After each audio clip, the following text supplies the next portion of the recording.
Guys আসসালামু আলাইকুম। আজকে দ্বিতীয় ভিডিওতে আপনাদের স্বাগতম। আজকে আমরা মরিচের গাছ নিয়ে কথা বলবো। মরিচ হয় না কেন, মরিচ ধরে না কেন, মরিচ ধরার একটা নতুন পদ্ধতি।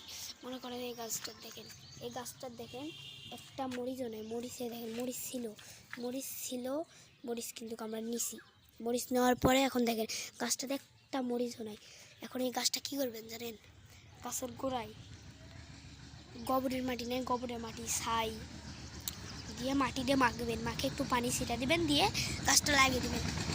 তাহলে কত সুন্দর গাছ হবে, আপনারা নিজেও কল্পনা করতে পারবেন। আমার টিপসটা যদি না হয় জান, আমি কথা দিলাম আমি আজ থেকে ইউটিউবে ব্যাক করব না।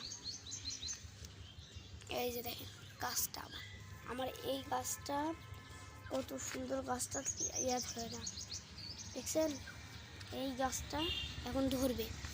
আসসালামু আলাইকুম। আজকের মতো এই পর্যন্ত এই ভিডিওটা সাবস্ক্রাইব করে থুন। আবার তৃতীয় ভিডিওতে দেখা হবে। আসসালামু আলাইকুম।